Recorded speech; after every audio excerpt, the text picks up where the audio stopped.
खामोश वाकयात में नए आने वाले दोस्तों से गुजारिश है कि चैनल को ज़रूर सब्सक्राइब कर दें और बेल आइकन पर ज़रूर क्लिक करें ताकि हर नई आने वाली वीडियो का नोटिफिकेशन आपको बर वक्त मिल सके। तो चलते हैं आज के एपिसोड की जानिब। माजी की यादें उसे बेचैन कर रही थी। आज वो इस कदर परेशान इसलिए था क्योंकि पहले तो इस झूठ के सहारे सिर्फ ऐना से रिश्ता जोड़ा था, लेकिन अब वो इस रिश्ते को मुकम्मल कर चुका था। ऐना के दिल में अपनी जगह बना चुका था, उसे खुद से मोहब्बत करने पर मजबूर कर चुका था।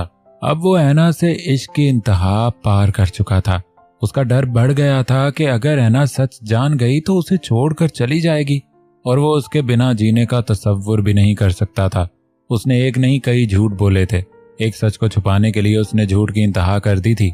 उसने ऐना से अपनी असलियत छुपाई थी, अपना गुनाह छुपाया था और ये भी कि ऐना उसकी दूसरी बीवी है। ये सब बातें बताने के लिए वो खुद को तैयार करने की कोशिश करता, लेकिन ऐना की इस शख्सियत के लिए नफरत देखकर उसकी हिम्मत टूट जाती।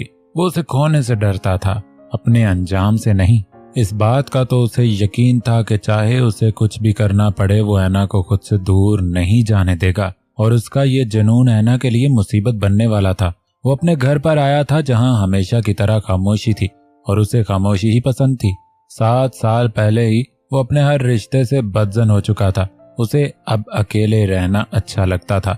इस घर में उसके दाखिल होने से पहले सर्वेंट्स भी चले जाया करते थे। उसे किसी की भी मौजूदगी पसंद नहीं थी। वो अंदर आया और बाहर ग्राउंड में ही स्विमिंग पूल के पास आकर रुका।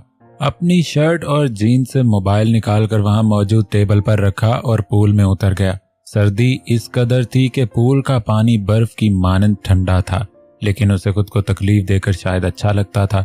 वो पानी के अंदर 40 सेकंड तक सांस रोके रहा, फिर सर बाहर निकालकर सांस ली और गीले बालों को पीछे करते हुए पूल के एक कोने में खड़ा होकर दोनों हाथ ऊपर रखे आंखें बंद करके धीरे धीरे मुंह के जरिए सांस लेने लगा और फिर से वही सब सोचने लगा।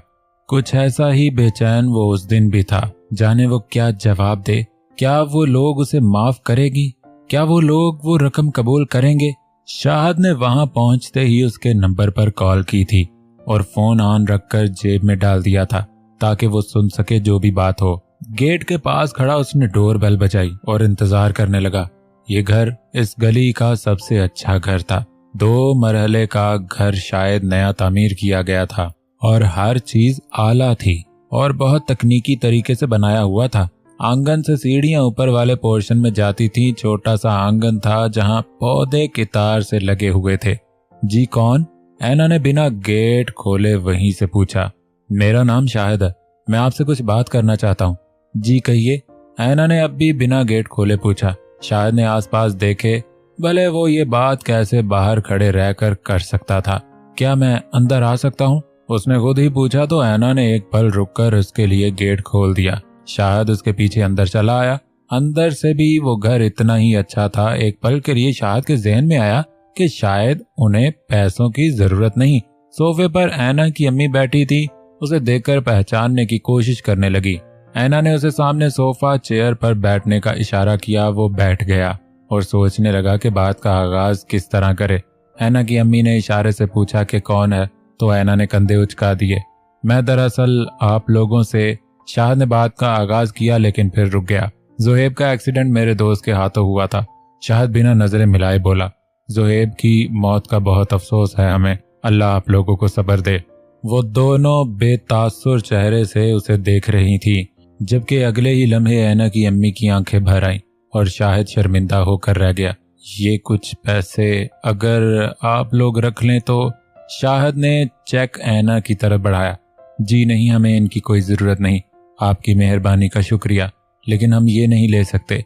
ऐना ने अपनी अम्मी के पास बैठते हुए उन्हें संभालते हुए कहा, देखिए मुझे गलत मत समझिएगा, ये रकम मैं एहसान और बदले के तौर पर नहीं दे रहा हूँ, बस इंसानियत की खातिर।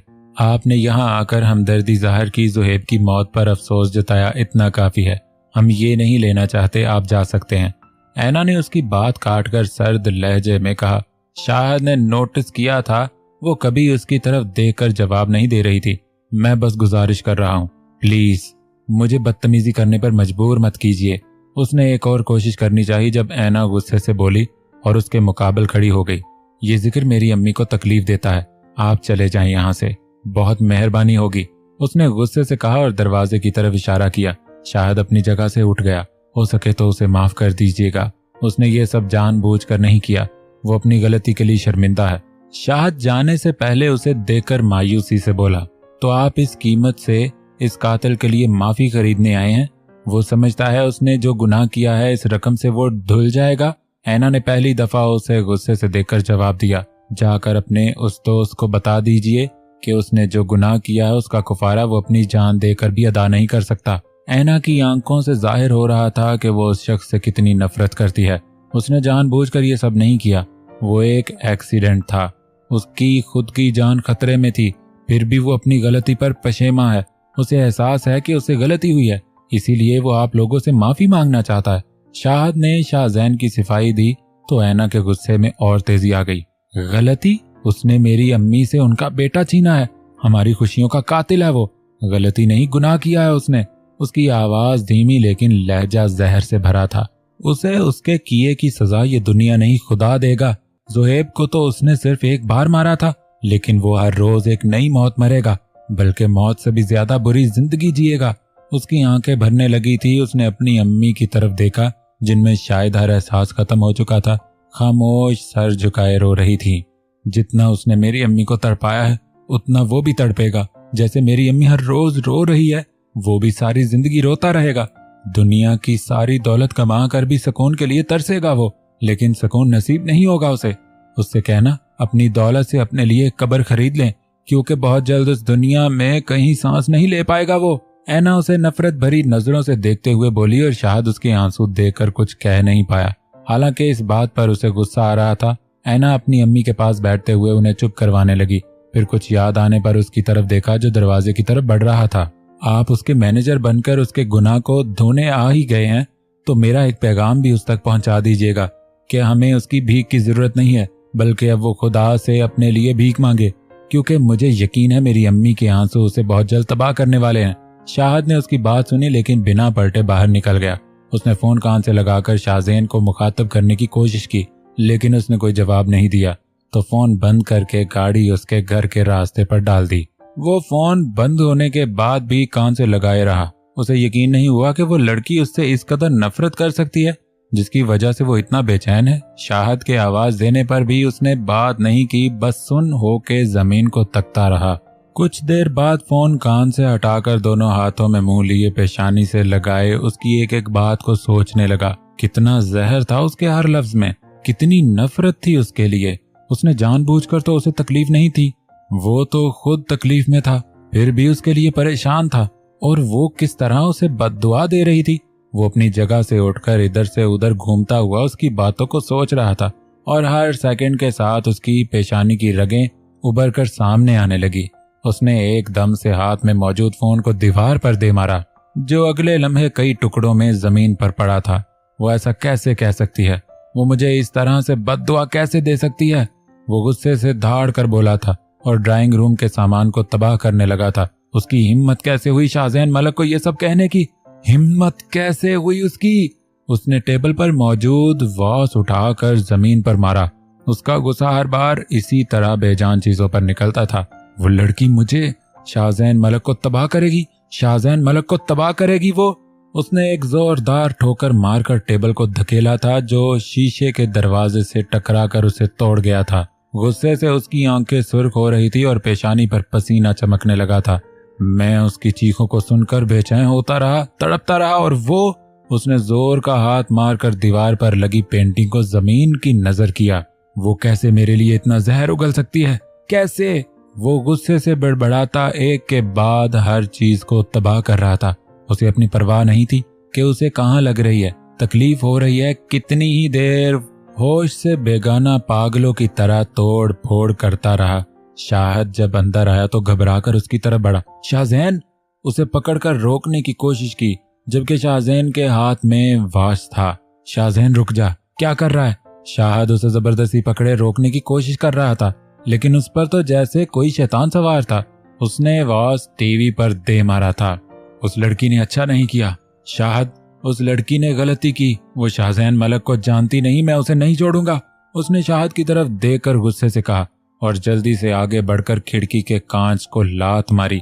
शाहद फौरन उसके पीछे लपका। नहीं छोड़ूंगा उसे, नहीं छोड़ूंगा, वो जुनूनी कैफियत में कहता खिड़की के पर्दे खींचकर फेंकने लगा। शाहजैन रुक जा, सुकून से बात करते हैं, शाहद ने जोर से चिल्लाकर कहा। क्या कहा था उसने? सुकून नहीं मिलेगा मुझे। उसने दोनों हाथों से अपने सर को पकड़ा और इधर उधर नजरें कुछ ढूंढ रही थी और अगले ही लम्हे उसने खूबसूरत से फिश पॉट को उठाकर जमीन पर पटक दिया था और कुछ ही देर में छोटी छोटी 4 मछलियां जमीन पर तड़पने लगी, बिल्कुल शाहजैन की तरह।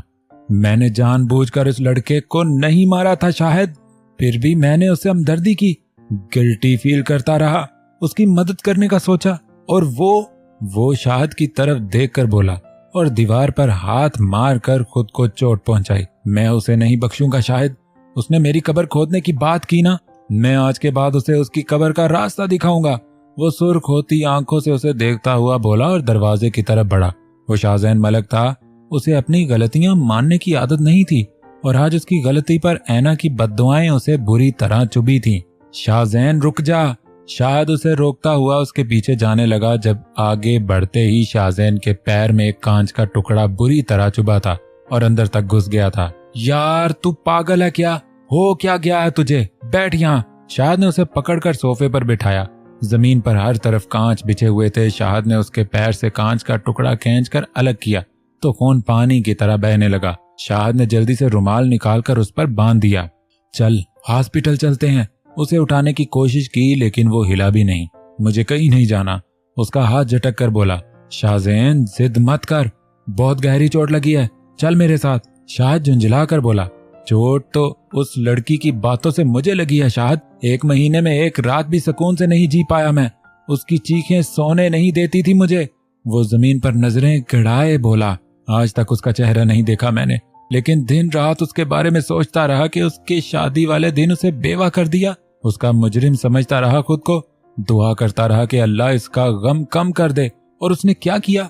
मेरी हमदर्दी को भीख का नाम दिया, मुझे बद्दुआ दी, मुझे तबाह करने की बद्दुआ दी। कैसे कर सकती है वो ऐसा? उसने शाहद की तरफ देखा, उसकी आंखें बेतकलीफ, बर्दाश्त, उदासी और उसके अंदर मौजूद हर जज्बात जाहिर कर रही थी। वो तकलीफ में है शाहजैन, जैसे तू तकलीफ में है इस वक्त, शाहद ने धीरे से कहा। शाहजैन उसे देखने लगा। जिस तरह तूने इन बेजान चीजों पर गुस्सा निकालकर अपनी तकलीफ कम करने की कोशिश की है, इस तरह वो तुझ पर गुस्सा निकालकर अपनी तकलीफ से लड़ना चाहती है। शाहजैन की आंखों में गुस्सा नहीं बल्कि हैरत थी और अगले ही लम्हे उसने सर झुका लिया था, जैसे समझ गया हो कि वो उससे ज्यादा तकलीफ में नहीं है। हॉस्पिटल चलते हैं, खून बह रहा है, शाहद ने उसके चेहरे पर नरमी देखकर कहा। वो उसके उठाने पर उठ के उसके साथ चल दिया। शाहद उसे लिए अपनी दोस्त डॉक्टर कोमल के पास आया था। किसी और डॉक्टर के पास जाना मतलब शाहजैन मलक के किरदार को सवालिया निशान बनाना। कैसे लग गई ये इतनी चोट? डॉक्टर उसके पैर के बाद उसके हाथ पर पट्टी करने लगी। वो अब तक चुप था और अब भी कुछ नहीं बोला। गुस्से में पता नहीं इसे क्या हो जाता है, बिल्कुल कंट्रोल नहीं रखता खुद पर, बचपन से ऐसा ही है। शाहद उसके चुप रहने पर खुद ही बोल पड़ा। दूसरे की गलती और तकलीफ खुद को, ये कोई इंसाफ नहीं है। कोमल ने मुस्कुराते हुए कहा। इसे हमेशा से आदत है, छोटी छोटी बातों पर बहुत सीरियस रिएक्ट करता है और गुस्से में तो जैसे होश ही नहीं रहता। शाहद ने ताज्जुब से सर हिलाया और शाहजैन के संजीदगी से देखने पर चुप हो गया, जिस पर डॉक्टर कोमल उसे हैरत से देखने लगी। मैं टेंशन में था इसलिए बस। कोमल के देखने पर वो सफाई देते हुए बोला। टेंशन में नहीं, तुम डिप्रेशन में हो। मुझे लगता है तुम्हें किसी साइकेट्रिस्ट की जरूरत है। मेरे एक दोस्त आजकल इंडिया आए हुए हैं, तुम चाहो तो मिल सकते हो उनसे। वो लोग अब बाहर आए थे। आप कहना चाहती हैं मैं जहनी मरीज हूँ? शाहजैन ने स्पॉट लहजे में कहा। बिल्कुल नहीं, बस जहनी तनाव में हो, जो कि अच्छा नहीं है, इससे तुम्हें ही तकलीफ होती है। कोमल ने मुस्कुरा कर कहा। मुझे लगता है हमें चलना चाहिए। शाहजैन को किसी की हमदर्दी या सलाह से कोई लेना देना नहीं था। वो बात को खत्म करके बोला और शाहद की जानिब देखा। व्हाट से? शाहद को देखकर बोला, जो उसके बर्ताव पर चाह कर भी कुछ कह नहीं सकता था, और वहां से चला गया। Okay Komal, see you later. शाहद भी डॉक्टर से हाथ मिलाकर उसके पीछे चल दिया। उस रात भी वो सुबह 4 बजे तक जागता रहा था। उसे के बारे में सोचता रहा था, कभी उस पर गुस्सा करता, कभी परेशान होता। अजीब सी हालत थी। बेड के करीब जितने की सिगरेट के टुकड़े पड़े हुए थे, जो कि रात भर उसकी बेचैनी की चुगली कर रहे थे। 4 बजे बहुत मुश्किल से नींद लगी थी और जब सुबह 8 बजे उसका फोन बजा तो उसने झुंझलाकर तकिए को कान पर रखा, लेकिन अगला बंदा भी ढीठ था। रिंग बजाता रहा और उसे फोन उठाना पड़ा। व्हाट द हेल, वो गुस्से से बोला बिना जाने कि दूसरी तरफ कौन है। शानी बेटा, खैरियत तो है? दादी साहब की आवाज सुनकर उसने आंखें खोली और उठ बैठा। सॉरी दादी साहब, मैं नींद में था। वो अपनी गलती पर शर्मिंदा हुआ। तुम ठीक तो हो ना बेटा? कल रात से तुम्हारा फोन भी बंद आ रहा है। कितनी बार कोशिश कर चुकी हूँ, पता नहीं क्यों आजकल अजीब अजीब ख्याल आ रहे हैं, दादी ने परेशानी से कहा। मैं बिल्कुल ठीक हूँ दादी साहब, फोन टूट गया था कल रात, उसने मुख्तसर सा जवाब दिया। कुछ दिन के लिए घर आ जाओ शानी, बहुत याद आ रही है तुम्हारी बेटा। दादी साहब ने बहुत प्यार से उसे मनाने की कोशिश की। वो बस एक गहरी सांस लेकर रह गया। आप जानती हैं, जब तक रेशम इस घर में है मैं वहां नहीं आ सकता। रेशम की नफरत में अपनी दादी की मोहब्बत नजर नहीं आती तुम्हें? बहुत दिल कर रहा है तुम्हें देखने का। दादी की आवाज में नमी वो साफ महसूस कर सकता था। मैं कोशिश करूंगा, बस वो इतना ही कह पाया। लेकिन दादी साहब जानती थी कि वो नहीं आएगा। 7 साल से वो खुद को इस घर से दूर रख रहा था, तो अब कैसे जाता? ठीक है, अपना ख्याल रखना, दादी साहब ने मायूसी से कहते हुए फोन बंद कर दिया। वो बेड से उठकर बाथरूम की तरफ बढ़ा तो उसके पैर में शदीद दर्द हो रहा था। वो ऑफिस जाने के लिए तैयार हुआ था और शूज पहनते वक्त उसने पैर से पट्टी खोलकर फेंक दी। उसने पैर से पट्टी खोल तो दी, लेकिन फिर जख्म ताजा होने लगा था और खून बहने लगा था और दर्द अब ज्यादा महसूस हो रहा था। उसने डॉक्टर के पास जाने का फैसला किया और ड्राइवर को गाड़ी निकालने का हुक्म दिया। खुद उसने 1 महीने से गाड़ी नहीं चलाई थी। उस एक्सीडेंट के बाद से उसे गाड़ी चलाने से खौफ आता था। वो डॉक्टर कोमल के पास आया था और डॉक्टर कोमल ने दोबारा उसके पैर की पट्टी की। मतलब फिर से किसी बात का गुस्सा खुद पर निकाला गया है, डॉक्टर कोमल ने मुस्कुरा कर कहा। वो अपनी सोचों में गुम था। उनकी जानिब देखकर सर नफी में हिला दिया। नहीं, मैं बस बैंडेज निकाल रहा था और ब्लीडिंग शुरू हो गई। जख्म बहुत गहरा है, भरने में वक्त लगेगा, इतनी जल्दी ठीक नहीं होगा। कैसा महसूस कर रहे हो अब? डॉक्टर ने ड्रेसिंग कंप्लीट करके कहा। बेटर। उसने पैर को खींचकर पीछे किया। डॉक्टर ने उसके हाथ का जायजा लेना चाहा, लेकिन तभी बाहर के दरवाजे पर दस्तक हुई। मैं 1 मिनट आई, उन्होंने शाहजेन को कहा तो उसने सर को जुम्बिश दी और स्लाइड डोर खोलकर बाहर निकल गई। कम इन। डॉक्टर ने बाहर आकर दस्तक देने वाले को इजाजत दी तो ऐना दरवाजा खोलकर अंदर आई। अस्सलाम वालेकुम डॉक्टर। उसकी आवाज को पहचानने में शाहजेन को सिर्फ 1 सेकंड लगा था और वो सीधा होकर खुद को यकीन दिलाने की कोशिश कर रहा था कि ये वही है। स्लाइड डोर बहुत मामूली सा खुला था, इसीलिए आवाज साफ सुनाई दे रही थी। ऐना, रिपोर्ट ले आई तुम? डॉक्टर ने ऐना को देखकर मुस्कुराते हुए पूछा। जी डॉक्टर। वो आगे आई और रिपोर्ट उनकी तरफ बढ़ाई। तब शाहजेन ने उस मामूली से दरार से उसका चेहरा देखा था। आज पहली दफा शाहजेन ने उस लड़की का चेहरा देखा था जिसकी चीख उसे बेचैन करती थी, लेकिन ऐना को आज उसने पहली दफा नहीं देखा था। आज वो दूसरी बार उसे देख रहा था और उस दिन की तरह आज भी उससे नजरें नहीं हटा पाया था। उस दिन की तरह आज भी शाहजेन उसे देखता रह गया था। बैठो। डॉक्टर ने रिपोर्ट लेकर ऐना को बैठने का इशारा किया और खुद अपनी जगह पर बैठे रिपोर्ट पढ़ने लगी। सब ठीक तो है ना डॉक्टर? ऐना उनके चेहरे पर परेशानी देखकर बिना पूछे नहीं रह सकी। कोमल ने फाइल नीचे रखी। तुम्हारी आंटी को कैंसर है ऐना, लास्ट स्टेज, उन्होंने अफसोस भरे लहजे में बताया और ऐना के चेहरे से अंदाजा लगा लिया कि वो क्या महसूस कर रही है। ऐना सिर्फ उनके लिए एक पेशेंट की साथी नहीं बल्कि छोटी बहन जैसी थी। वो ठीक तो हो जाएंगी ना डॉक्टर? न चाहते हुए भी उसकी आंखें धुंधला गईं। बहुत देर हो चुकी है ना, अब इलाज मुमकिन नहीं, कोमल ने धीरे से कहा और ऐना सुन्न होके उन्हें देखने लगी, जबकि उसके आंसू गालों पर फिसल कर उन्हें भिगो रहे थे। शाहजेन अपनी जगह से उठा और उसके पास जाना चाहा, लेकिन फिर हाथ अपनी जगह पर ही रुक गया। वो उसके सामने कैसे आ सकता था? हौसला रखो ऐना। कोमल अपनी जगह से उठकर उसके साथ वाली कुर्सी पर बैठी थी। प्लीज अम्मी को बचा लीजिए डॉक्टर, उनके अलावा मेरा कोई भी नहीं है। मैं तुम्हारी तकलीफ समझती हूँ ऐना, लेकिन मैं तुम्हें कोई झूठी उम्मीद नहीं देना चाहती। तुम्हें खुद को संभालना होगा, कोमल ने बेबसी से कहा। अल्लाह, मेरे साथ ऐसा कैसे कर सकता है? इतना बेरहम कैसे हो सकता है वो? मुझे ऐसे बेसहारा नहीं कर सकता वो। मेरी अम्मी को नहीं छीन सकता मुझसे। अभी तो जोहेब के जाने का दुख खत्म नहीं था जो ये। ऐना मुसलसल रो रही थी। शायद वो अपनी अम्मी के सामने नहीं रो सकती थी, इसलिए यही अपना दुख निकाल रही थी। और शाहजैन भी उसे देखकर खुद को कोस रहा था। उसने अनजाने में चोट भी किसे पहुंचाई थी। प्लीज डॉक्टर, मेरी अम्मी को बचा लीजिए, वरना मैं अकेली हो जाऊंगी। उनके सिवा कोई नहीं है मेरा। वो कोमल के हाथ थामे बोली, मुझसे जो होगा मैं करूंगी, है ना। दरअसल तुम्हारी आंटी ने जोहेब की मौत का बहुत गहरा असर लिया है, इसीलिए उनकी सेहत इतनी बिगड़ गई है। बीमारी से लड़ने की ताकत नहीं है उनमें। इस गम से वो बहुत कमजोर हो गई है ना। जानती हूँ डॉक्टर, लेकिन मैं चाहकर भी उनका गम नहीं मिटा सकती। मेरी अम्मी ने मेरे लिए इतना कुछ किया, लेकिन मैं उनके लिए कुछ भी नहीं कर सकती। मैंने आज तक उन्हें सिर्फ दुख ही दिए हैं। जिस दिन से उनकी जिंदगी में आई हूँ बस तकलीफ ही मिली है उन्हें। शायद सब सही कहते हैं, मैं मनहूस ही हूँ, इसीलिए शायद जोहेब भी। नहीं है ना, इसमें तुम्हारी कोई गलती नहीं है। ये सब तो उस आदमी की वजह से हुआ है जिसने जोहेब की जान ली। कोमल ने उसे मजीद रोते देखा तो चुप करवाते हुए बोली, ऐना, तुम्हें उस आदमी के खिलाफ केस करना चाहिए था। उसे उसके गुनाह की सजा दिलवानी चाहिए थी।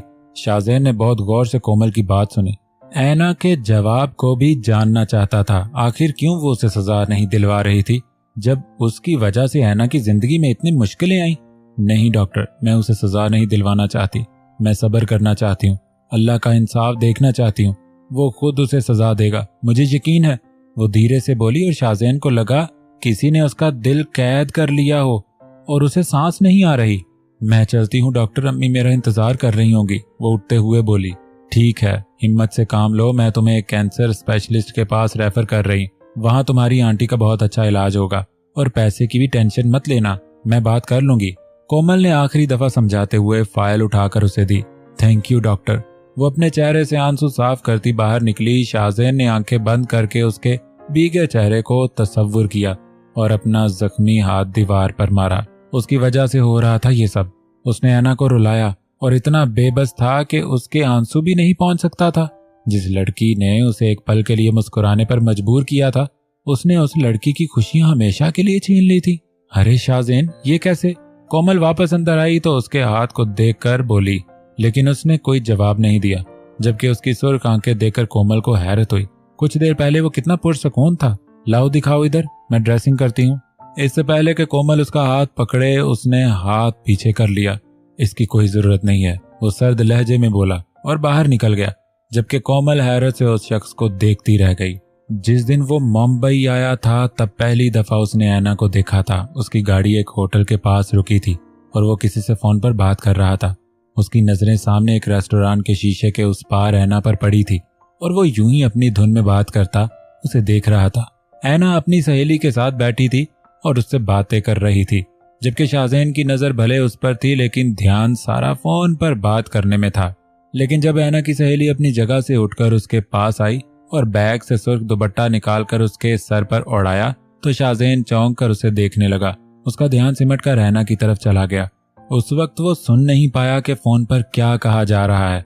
उसने हाथ बढ़ाकर खिड़की का कांच नीचे किया और उसे देखने लगा। ऐना शर्माती हुई मुस्कुरा रही थी और दुपट्टे को हटाने की कोशिश कर रही थी, लेकिन उसकी सहेली उसे ऐसा करने से रोक रही थी। शाहजैन ने मोबाइल कान से हटाया, बिना कुछ बोले बस उसे देखने लगा। वो एकदम सादा से हुलिये में थी, ना कोई मेकअप ना ज्वेलरी। सफेद ड्रेस में सुर्ख दुपट्टा उसके खूबसूरत चेहरे को मजीद खूबसूरत बना रहा था और उसके ब्राउन बाल दुपट्टे के बाहर से उसके चेहरे पर आ रहे थे। उसे हमेशा यही कहा जाता था कि उसकी बीवी लखनऊ की सबसे खूबसूरत लड़की है, लेकिन आज तक उसका दिल नहीं चाहा कि वो रेशम की तरफ देखे, बल्कि उसे देखकर बस शाहजैन को नफरत महसूस होती थी। जबकि आज ऐना को देखकर उसे एक अजीब सा एहसास अपने अंदर महसूस हो रहा था। ऐना की सहेली ने फोन आगे करके उसे सेल्फी लेने को कहा तो उसने आंखें घुमाकर जुबान चढ़ाने वाला पोज दिया, जिस पर वो चाहकर भी बिना मुस्कुराए नहीं रह सका। वो उसकी शादी का दुपट्टा था। उसकी मुस्कुराहट आने वाली खुशियों की सदा दे रही थी। वो खुशियां शाहजैन उससे छीन चुका था। उसने घर पहुंचने तक ये फैसला किया कि वो खुद ऐना से जाकर बात करेगा, उसकी अम्मी से माफी मांगेगा, उनका इलाज करवाएगा और ऐना को रोने नहीं देगा।